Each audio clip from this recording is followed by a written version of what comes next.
नमस्ते। अशोक वानखेड़े साहब के साथ साप्ताहिक बातचीत में आपका स्वागत है। अ, पिछले हफ्ते की जो पॉलिटिकल गर्मा गर्मी थी उस पर गर्मा गर्म बातचीत हो जाती है और कुछ नई दृष्टि से देखने का मौका मिलता है। वानखेड़े साहब, एक चीज देखिए, पता तो सबको था, सब लोग जानते भी हैं कि सरकार किस तरह से सोशल मीडिया को कंट्रोल करने का काम करती है। लेकिन जब किसी संस्था का ओनर, सीईओ टाइप लोग जब बताते हैं कि गवर्नमेंट लेवल पे हमारी कंपनी से कहा गया कि इसको आप जरा इन लोगों के ट्वीट्स को मत करिए, इसको हटा दीजिए, इस अकाउंट को बंद कर दीजिए, ये आरोप लगाया है जैक डोर्सी, जो ट्विटर के को फाउंडर थे, वही हैंडल करते थे, कि सरकार ने किस तरह से किसान आंदोलन के समय और भी कई मौकों पे ट्विटर से कुछ अकाउंट बंद करने के लिए, कुछ ट्वीट डिलीट करने के लिए कहा था। ये एक बड़ी बात है एक डेमोक्रेसी में, खास करके जहां राइट ऑफ एक्सप्रेशन हमारा बेसिक मूलभूत सिद्धांत है। मैं थोड़ा इस पे समझना चाह रहा हूँ। सरकार कह रही है हमने ऐसा कभी नहीं कहा था और ट्विटर ये है और झूठ बोल रहा है, इत्यादि इत्यादि। नमस्कार आनंद जी, एक बार फिर से दर्शकों को धन्यवाद पब्लिक इंडिया के कि पिछले कार्यक्रम को अभूतपूर्व प्रतिसाद दिया, ऐसा ही आशीर्वाद बना रहे। गलती करे तो जरूर कान पकड़िएगा, कमेंट बॉक्स में इस फॉर्मेट में एक जरूर सुविधा होती है कि दर्शक हमारे कान भी पकड़ सकते हैं और आपका दिया हुआ आदेश सराखों पे। जैसा कि इस सप्ताह का जो पहला विषय आपने ट्विटर वाला निकाला है, मुझे इस बात में कोई ताजुब नहीं लगा कि ट्विटर पे ऐसा प्रेशर सरकार ने लाया होगा। 2000 के बाद, 2014 के बाद, खासकर नरेंद्र मोदी जी जब केंद्र में आए, तब से कई चीजों के पैरामीटर्स बदले हैं। एजेंसी का दुरुपयोग पहले भी होता आ रहा है, लेकिन घनघोर दुरुपयोग शुरू हुआ है। सरकारी तंत्र को दमन करो, मीडिया का दमन करो। यदि कोई मीडिया दब ही नहीं रहा है, कोई मीडिया हाउस, तो उसको टेक ओवर करो, जैसा कि एनडीटीवी के साथ हुआ है। टीवी 9 भारतवर्ष के ओपनिंग में आदरणीय प्रधानमंत्री जी आए और जाते हुए ये कह गए कि आपके यहाँ तो आपने उन तमाम लोगों को भर रखा है जो मेरे घोर विरोधी है, लेकिन उनकी भी दुकान चलनी चाहिए। लेकिन इतना इंडिकेशन मालिकों को समझने के लिए काफी था कि प्रधानमंत्री स्वयं कह रहे हैं। प्रधानमंत्री भूल गए थे कि वो सब लाइव हो रहा था। उसके बाद वो तमाम लोग जिनके ऊपर ऑब्जेक्शन था, वो वहां से धीरे धीरे निकल गए, मतलब निकाले गए, निकल गए, सिचुएशन ऐसी आ गई कि निकाले गए। ये अक्सर हम देख रहे हैं। मैं स्वयं देश के विभिन्न टेलीविजन चैनल पे सुबह से शाम तक बिजी रहता था। धीरे धीरे करके टेलीविजन चैनल से हमारा अस्तित्व खत्म हो गया, क्योंकि चैनल्स डरने लगे हमको बुलाने के लिए, क्योंकि बेबाक बात करेंगे, सरकार को सवाल पूछेंगे तो सवाल सुनने वाली ये सरकार नहीं है। सरकार जहाँ असहज हो जाती है, उसका सामने से लड़ने के बजाय बैकडोर एंट्री करती है, पीठ में छुरा घोंपना जिसको कहते हैं। ये एक नया टाइप का इन्होंने जुगाड़ सिस्टम शुरू किया है। ट्विटर पे यदि ट्रेंड हो रहा है किसान आंदोलन, पूरा देश ट्विटर पे फॉलो कर रहा है, उनको समर्थन दे रहा है, तो फिर ट्विटर को पकड़ो कि इनको मना कर दो। कहीं किसको कहो, कहीं किसको कहो, ये आपके पास क्यों आता है? पूरा बीजेपी का एक कुनबा, जो कुशाभाऊ ठाकरे, अटल बिहारी वाजपेयी इनके समय का था, वो अपने आप को असहज महसूस करता है, क्योंकि हमारे जैसे पत्रकारों से बात करने पे उनको पूछा जाता है कि इससे क्यों बातचीत चल रही है आपकी, आप बड़े खुल के हंस के बात कर रहे थे इनसे, तो वो बेचारे शेल में चले जाते हैं। अच्छे खासे मित्र हमारे नमस्ते करने पे जवाब देने का टालते हैं कि नमस्ते का जवाब दे दिया तो साला टिकट कट जाएगा। यह आतंक फैलाया हुआ है, यह तानाशाही प्रवृत्ति है। बाद में सरकार लिपापोती करने के लिए कहती है कि ट्विटर देश के संविधान को नहीं मानता। अरे ट्विटर देश के संविधान को नहीं मानता, उठा के फेंक देते आप ट्विटर पे, बंद कर देते भारत में। भारत के संविधान से बड़ा है क्या ट्विटर? आज ट्विटर ने जब अंदर की बात बताई तो फिर आप अपनी कंप्लेंट कर रहे हो कि ट्विटर ही सरकारी आदेश नहीं मान रहा था और संविधान को नहीं मान रहा था और इस देश में दंगे भड़का रहा था। इस देश में यदि ट्विटर दंगे भड़का रहा था तो आप उसको बैन कर देते। आपने क्यों नहीं बैन किया? ट्विटर के तो संस्थापक ने तो बोल ही दिया कि उस पर क्या प्रेशर था। आप तभी बोल देते कि ट्विटर ने हमारे साथ ऐसा किया और ट्विटर को हम बैन कर रहे हैं, नोटिस देते खींच लेते रास्ते में, पेनल्टी लगा देते, अधिकारियों को जेल करवा देते। ये तो किसी ने आपके खिलाफ एफआईआर दर्ज करने के बाद फिर आप भी पहुंचते हो एफआईआर दर्ज करने के लिए, काउंटर एफआईआर दर्ज करने वाली बात हो गई है। मैं आज आईटी मिनिस्टर को पूछता हूं, चंद्रशेखर जी को पूछता हूं मैं आज, सरकार इतने दिन तक क्यों देश के संविधान के खिलाफ काम करने वाले कंपनी के खिलाफ, क्या मजबूरी थी सरकार की? कि प्रधानमंत्री जी को भी ट्विटर पे बहुत ज्यादा फॉलोअर थे और वो ब्लू टिक मिलता था, इसलिए उनको भी अच्छा लग रहा था? सवाल ये है। तो ये अक्सर कई जगह हमने ऐसा देखा, किसान आंदोलन आता है तो रास्ते खोदे जाते हैं, उनको आने नहीं दिया जाता। ये ऑब्स्टिकल तैयार करने वाली बात होती है, आप फेस नहीं कर सकते जब आप सीधे सवालों का जवाब आपके पास नहीं है, ना आपकी नैतिकता इतनी बुलंद है कि आप सवालों के जवाब दो। सत्ता में हो साहब, डबल इंजन की सरकार बोल के नहीं होता, डबल इंजन सरकार का डबल दायित्व होता है। आप भगवान नहीं हो, आप तानाशाह नहीं हो, आप सामंत नहीं हो। और हमारे देश की परंपरा रही है, सामंतों ने भी, भगवान ने भी जनता के उठाए हुए सवालों का जवाब दिया और उस पर एक्शन किया। एक धोबी के कहने पे कहानी है ये, कोई कहते गलत है या सही है, लेकिन बचपन में तो हमने यही सुना। धोबी के एक ऑब्जेक्शन पे राम ने अपनी पत्नी सीता को भी वनवास दे दिया। ये जनमानस की इज्जत करने वाले राम थे। तो उस राम का नाम मात्र लेने से और उनकी मूर्ति स्थापित करने से राम समझ में नहीं आता। आप जवाब भी देना होता तो आपको अक्षय कुमार लगता है। सवाल वो होता है कि आम चूस के खाऊं कि काट के खाऊं। किसानों की आत्महत्या का सवाल का जवाब आप नहीं देते, बेरोजगारी का सवाल का जवाब आप नहीं देते, महंगाई का सवाल का जवाब आप नहीं देते, हिंडनबर्ग रिपोर्ट के सवाल के जवाब आप नहीं देते, भ्रष्टाचार के सवाल के जवाब आप नहीं देते, सीएजी ने उठाए हुए इश्यूज को जवाब नहीं देते। आज एक्सीडेंट होता है रेलवे का, 300 लोग मरे गए, 12 साल के 300 से ज्यादा लोग मारे गए। आंकड़ा और ज्यादा है, समझे बताया गया है। लेकिन क्या रेलवे सेफ्टी फंड का पैसा अय्याशी के लिए उपयोग में ला रहा था? तब सरकार कहां थी? सीएजी ने कहा कि क्या फुट मसाजर सुरक्षा फंड से खरीदा जाता है? क्या गार्डन्स और क्रोकरी पे खर्चा होता है? फर्नीचर, लेविश फर्नीचर पे खर्चा होता है और लोग मरने के लिए छोड़ देते हैं। प्रश्न वो है, सीएजी के उठाए हुए सवालों का जवाब क्यों नहीं दिया सरकार ने? बाकी टाइम पे तो जब राय साहब थे तब तो सीएजी के नाम पे आप सत्ता में आ गए। तो ये सरकार जवाब नहीं देती, इसलिए ट्विटर ने उठाया हुआ मसला सही है, क्योंकि ये सरकार आदतन है, ये सरकार की आदत बन चुकी है। वो उन्होंने एक प्लान, वेल प्लान रूट बना दिया, वो ब्लूप्रिंट है उनका। जो तकलीफ दे उसका स्रोत ढूंढो। वो किस अखबार में नौकरी करते तो उस मालिक को पकड़ो, उसको नौकरी से निकलवा दो। मालिक नहीं मानता तो कंपनी टेक ओवर करो। कोई आंदोलनकारी है तो उनके ऊपर रेड करो, उसको बदनाम करने का प्रयास करो। मेडल विनर लड़कियां यदि बाहुबली, दुराचारी, भ्रष्टाचारी सांसद के खिलाफ आवाज उठाती है तो उनके उठाए हुए सवालों के जवाब क्यों नहीं प्रधानमंत्री जी को? मेडल लेने पे तो बड़े ट्वीट करते हैं, बड़े घर बुला के खाना खिलाते हैं। तो जब अपनी बेटियां संकट में हैं तो प्रधानमंत्री गायब क्यों हैं? सवाल है ये। इस सवालों के जवाब इनके पास नहीं है, तो फिर वो लड़कियों के कैरेक्टर के ऊपर सवाल उठाया जाएगा। उस आंदोलन को राजनीतिक आंदोलन बताया जाएगा। जो भी आंदोलन इनके गले की हड्डी बनता है उसे आंदोलन, राजनीतिक आंदोलन बताते हैं, उसे खालिस्तानी आंदोलन बनाते हैं, उसे पाकिस्तान और चाइनीज सरकार का प्रोपेगेंडा बताते हैं।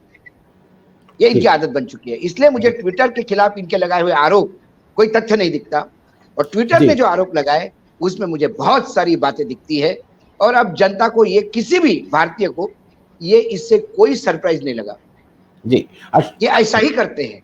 जी जी। अच्छा भाई, मुझे एक चीज और, मैं मतलब सामान्य बुद्धि से बता दूं दर्शकों को, अगर ट्विटर ने संविधान का उल्लंघन किया, राष्ट्र का अपमान किया, तो जो उसको जानता है और उसकी जानकारी में हुआ है तो वो भी उतना ही दोषी है।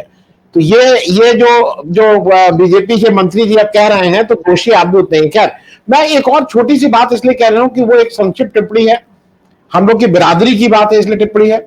जो आपने कहा कि संकेतों में अब लोग नहीं हटाते हैं, अब तो स्मृति ईरानी जी रायबरेली जाती हैं, एक स्ट्रिंगर, मैं प्रिंट मीडिया से आया हूं, आप भी प्रिंट मीडिया से हैं, स्ट्रिंगर को किसी, ये झूठ बोलते हैं, स्ट्रिंगर को पैसा नहीं दिया जाता है, ना के बराबर पैसा रहता है, जब वो न्यूज आती है तो कुछ पैसा उसको दिया जाता है या विज्ञापन लाता है। ऐसे स्ट्रिंगर को स्मृति ईरानी ऑन कैमरा धमकी दे रही, तुम्हारे मालिक से बात कर रही हूँ, और उसके बाद उसकी नौकरी चली जाती है।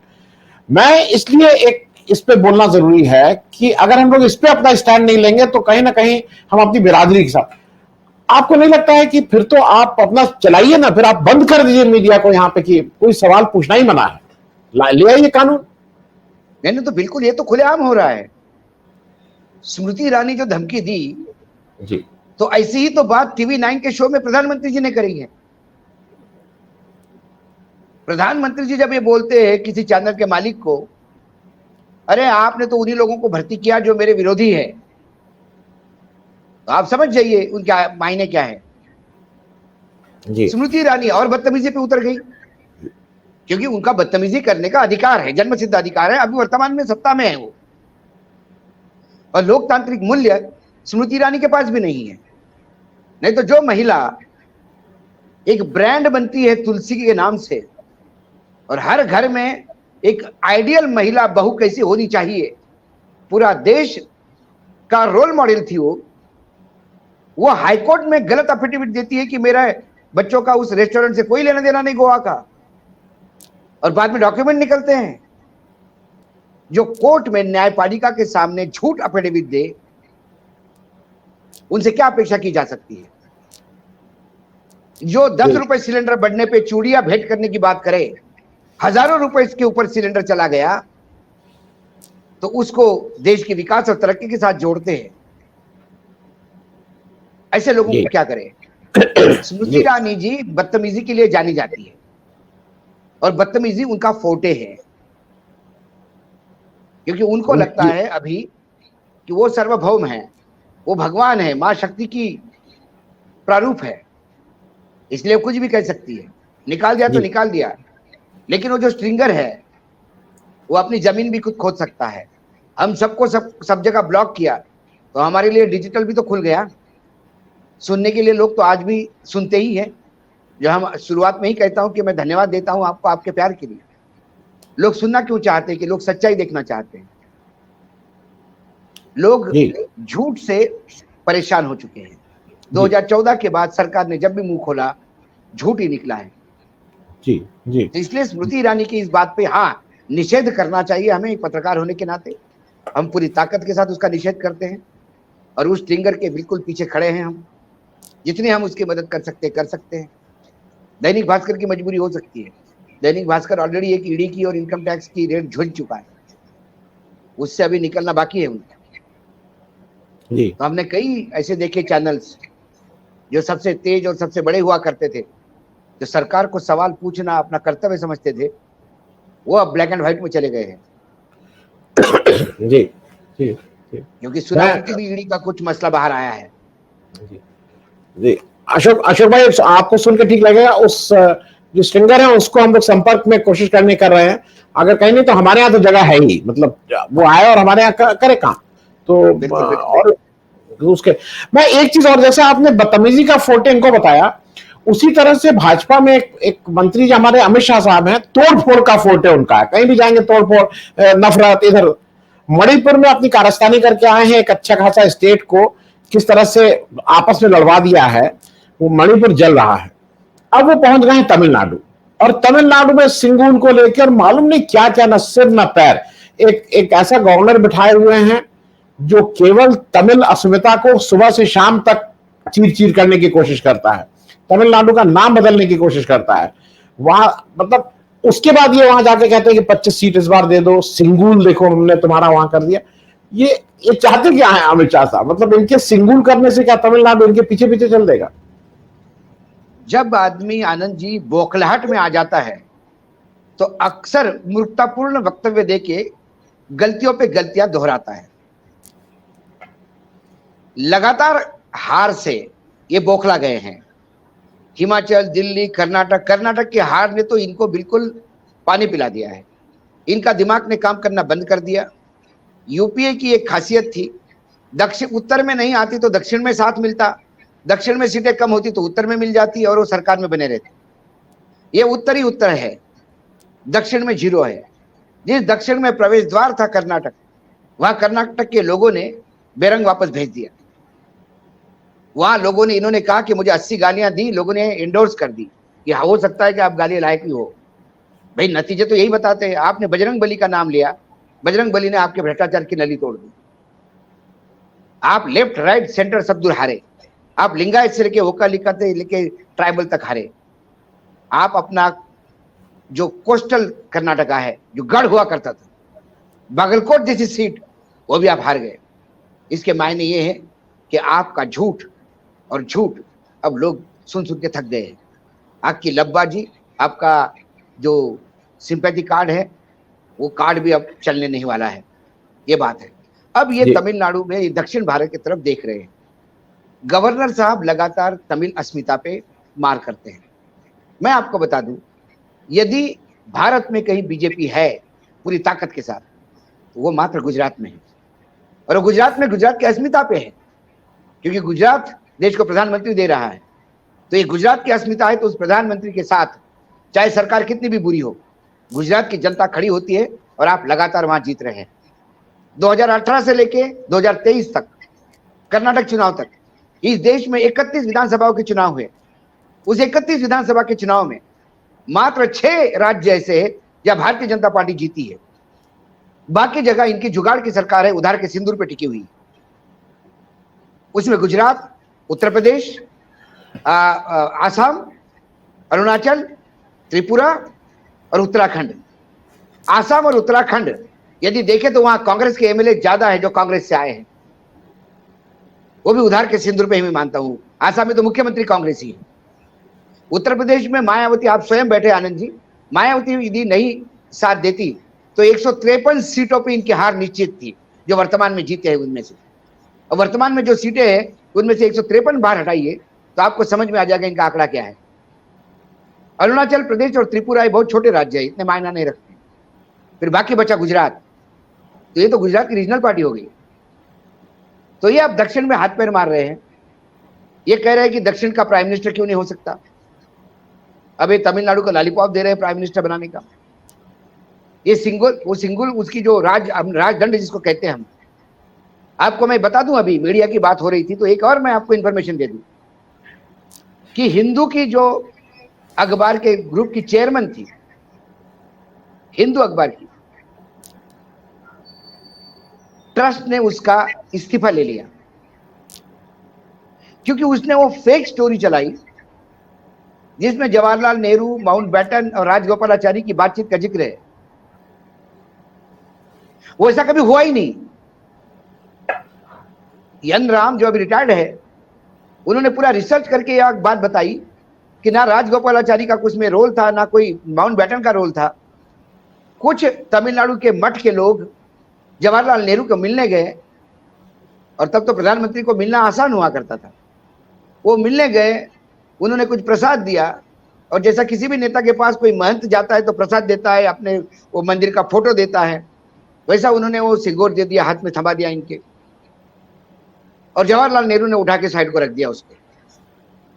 इसलिए वो म्यूजियम में प्राइम मिनिस्टर की गिफ्ट करके चला गया, जिसपे एक स्टिक लिखा हुआ था, द गोल्डन स्टिक।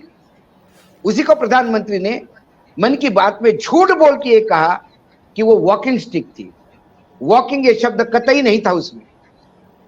ये इन्होंने अपने मन से जोड़ा, क्योंकि इनको और बदनाम करने का झूठ। मैंने बोला ना, जब भी बोलेंगे तो झूठ बोलेंगे। तो वहां तो हिंदू के चेयरमैन की वो महिला की नौकरी चली गई ये स्टोरी प्रमोट करने के लिए, क्योंकि वो संघ के लोगों के इसमें कहने में आ गई।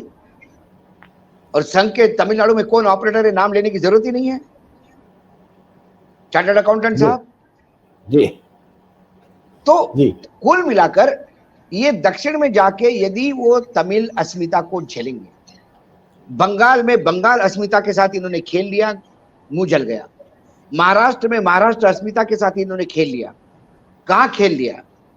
महाराष्ट्र में छत्रपति शिवाजी महाराज ने औरंगजेब के राज में जब सूरत औरंगजेब के अधीन था और सबसे प्रगल्भ और सबसे डेवलप्ड पोर्ट था, पैसे वाला पोर्ट था, तो छत्रपति शिवाजी महाराज ने महाराष्ट्र मराठा राज्य बनाने के लिए जब धन की जरूरत पड़ी तो सूरत को 2 बार लूटा। उस छत्रपति शिवाजी महाराज ने जो सूरत को 2 बार लूटा, उसका बदला वर्तमान में नरेंद्र मोदी जी ले रहे हैं महाराष्ट्र से, महाराष्ट्र के प्रोजेक्ट हाईजैक कर करके। 2 बार सूरत लूटी, 2 बड़े प्रोजेक्ट वो लेके गए। वो औरंगजेब का बदला महाराष्ट्र से ले रहे हैं, छत्रपति शिवाजी महाराज का बदला ले रहे हैं। ये महाराष्ट्र की अस्मिता पे हमला है जी। आज महाराष्ट्र से बीजेपी बाहर है। आज कर्नाटक से कर्नाटक अस्मिता की बात आ गई। येदियुरप्पा कर्नाटक की अस्मिता थे। येदियुरप्पा का जो अपमान आपने किया, उसके बाद येदियुरप्पा के सामने आप झुक झुक के बात करें, बूंद से गई हौद से नहीं आती। लिंगायत ने दिखा दिया हमारे येदियुरप्पा को घर बिठाने के मायने क्या है, पार्टी को घर बिठा दिया। तो ये रीजनल अस्मिता जबरदस्त है और उस अस्मिता के साथ आप मजाक नहीं कर सकते। राजस्थान में ये मजाक नहीं चलेगा कि महाराणा प्रताप का जो चेतक घोड़ा था उसकी मां गुजराती थी। ये बोल के गुजरात के साथ ये नहीं होता जी। मैं अशोक भाई एक चीज और दर्शकों को बता दूं और फिर मैं एक आपसे जरा उस पर समझ लें हमारे दर्शक ने। एक और झूठ बोला हमारे प्रधानमंत्री जी ने मन की बात में, वो बार बार कहे आनंद भवन से, आनंद भवन में वो जो वॉकिंग स्टिक थी, मैं दर्शकों को भी बता दूं, वो स्टिक थी, वॉकिंग जो भी था, वहां पे म्यूजियम है। उसके बाद इंडियन एक्सप्रेस ने बाकायदा उसके रिटायर्ड केयर टेकर से इंटरव्यू लिया। उन्होंने कहा there was no word walking stick, it was just a golden stick. Yes, नहीं अशोक भाई मैं एक और चीज बता दूं, इलाहाबाद में 2 म्यूजियम है। एक आनंद भवन में अगर आप जाइए तो एक आनंद भवन का म्यूजियम है जो अलग ट्रस्ट चलाता है। एक सरकारी म्यूजियम है जिसका नाम इलाहाबाद म्यूजियम है, जो एल्फ्रेड पार्क पहले था, अब उसका नाम, जहां पे चंद्रशेखर आजाद शहीद हुए थे, उस म्यूजियम को इलाहाबाद म्यूजियम सरकार के पूरे कंट्रोल में, और ये स्टिक वहां रखी गई थी। ये आनंद भवन में स्टिक नहीं थी। प्रधानमंत्री जी कह रहे हैं आनंद भवन में थी। तो ये जो जानबूझ के झूठ बोलने की एक प्रवृत्ति है। खैर, मैं एक ज्यादा इंपॉर्टेंट एक और चीज आपसे समझना चाह रहा हूं। महाराष्ट्र के जो इस समय अभी हो रहा है महाराष्ट्र में, एक तरफ बीजेपी बहुत ही आपस में लड़ती हुई दिखाई दे रही है, शिंदे जी का समझ में नहीं आ रहा है कि वो क्या करेंगे, लेकिन इस बीच एनसीपी में एक नया वो हुआ कि 2 वर्किंग प्रेसिडेंट कर दिए। अब कुछ लोगों का कहना है कि शरद पवार साहब सुप्रिया जी को आगे करने के लिए काम कर रहे हैं, कुछ का कहना है कि नहीं अजीत पवार साहब गुस्सा हैं अब, लेकिन वो इस समय कहीं जा नहीं सकते हैं। ये मामला क्या है? ये एनसीपी में 2 वर्किंग प्रेसिडेंट एकदम से सब कुछ करके। अजीत पवार कभी भी राष्ट्रीय राजनीति में कंफर्टेबल नहीं रहे। वो एक बार सांसद रहे, लेकिन वो जब सांसद रहते हुए उनके ऐसा कोई वक्तव्य या पार्लियामेंट में कोई बड़ा चीज जिसके लिए वो जाने जाते हैं, वो महाराष्ट्र से बाहर आना नहीं चाहते। सुप्रिया सुळे जो है शरद पवार की बेटी, वो महाराष्ट्र के राजनीति के सिवाय दिल्ली के राजनीति में ज्यादा सक्रिय रहना चाहती है। ये बात सुप्रिया जी के बारे में जब मैंने शरद जी से स्वयं कही कि इतनी अच्छी सुप्रिया काम कर रही है मराठवाड़ा में महिला सेल्फ हेल्प ग्रुप के साथ, तो महाराष्ट्र में क्यों नहीं इंटरेस्ट लेती, तो उन्होंने बोला आप पूछो, वो दिल्ली छोड़ के जाना नहीं चाहती। तो ऐसे में यदि आपको एक वर्किंग प्रेसिडेंट चाहिए जिसके दायित्व, क्योंकि ये राष्ट्रीय पार्टी थी, इसका अभी अभी टैग राष्ट्रीय पार्टी से हटा है, तो आपका अभी त्रिपुरा में जो चुनाव हुए, नागालैंड में चुनाव हुए, उसमें भी कुछ सीटें हैं इनकी, तो इसके लिए इनको एक कार्यकारी अध्यक्ष ऐसा चाहिए था जो पूरा इंडिया देखे। लेकिन फिर सुप्रिया के साथ उन्होंने उसको रखा है प्रफुल्ल पटेल जी, क्योंकि प्रफुल्ल एक अकेला पूरा सुप्रिया भी देश देख नहीं पाएगी। सुप्रिया के पास महाराष्ट्र का इंचार्ज, क्योंकि स्टेट तो बटेंगे, तो महाराष्ट्र तो ऐसा नहीं होगा किसी के पास है, तो महाराष्ट्र का इंचार्ज होने के बाद सुप्रिया सुळे ने मीडिया में कैटेगरिकली इस बात को कहा कि जहां तक महाराष्ट्र का सवाल है, मैं अजीत दादा को रिपोर्ट करूंगी, ना कि अजीत दादा मुझे रिपोर्ट करेंगे, क्योंकि हायरार्की में अजीत दादा सीनियर ही नहीं, वो शैडो गवर्नमेंट के चीफ मिनिस्टर है। नेता प्रतिपक्ष जो है वो शैडो गवर्नमेंट का चीफ मिनिस्टर होता है। तो उन्होंने कहा कि इस बारे में कोई दो मत नहीं कि हमारे नेता अजीत पवार ही हैं और मेरी रिपोर्टिंग अजीत पवार को होगी। लेकिन बाय एंड लार्ज क्या है, मीडिया में गोदी मीडिया तो चांस देखता है कि ये झगड़े जितना प्रसारित करे उतना प्रसारित करे। महाराष्ट्र में कई चैनलों में हमारे बीजेपी के जो बड़े नेता है महाराष्ट्र के, उन्होंने अपने लोग फिट किए हैं। इसलिए ये बातें होती है कि गवर्नर के पास 145 विधायकों की लिस्ट लेके गए हैं अजित पवार, और अजित पवार जा रहे हैं। महाराष्ट्र का इलेक्ट्रॉनिक मीडिया अजित पवार को हर सप्ताह बीजेपी में एंट्री करवाता है, और एक दिन तो अजित पवार ने खुद प्रेस वालों को कहा कि आप बताओ यार, अब मैं आप ही ले चलो, मेरे को बहुत हो गया आप। तो ये कुल मिला के उनका एक अंदरूनी अरेंजमेंट था, पवार परिवार का अरेंजमेंट था कि बेटी दिल्ली देखेगी, अजित पवार महाराष्ट्र देखेंगे, और महाराष्ट्र की पूरी बागडोर अजित पवार के ही हाथ में है। ऐसा कम से कम जब मैं जाता हूं पुणे, मैं लोगों से बात करता हूं, मेरी बाकी लोगों से बात होती है। हाँ, अजित पवार के ऊपर जो लगातार कटाक्ष कर रहे हैं संजय राउत, उनका कोई लेना देना एनसीपी के नहीं है। संजय राउत के बारे में तो एक बार शरद पवार ने भी स्वयं कहा था कि कई सूचनाएं शायद हमारी पार्टी की संजय राउत के पास ज्यादा होती है, क्योंकि वो पत्रकार है, तो लगता है कि उनका कोई इन्वेस्टिगेशन जर्नलिज्म अभी बचा हुआ है जो ये ऐसी बातें करते हैं हमारे बारे में। ये अजित पवार, ये शरद पवार जी ने कहा था, अजित पवार ने भी कहा कि भाई तू हमारा स्पोक्स पर्सन नहीं है, तू क्यों हमारी पार्टी के बारे में बोलता है।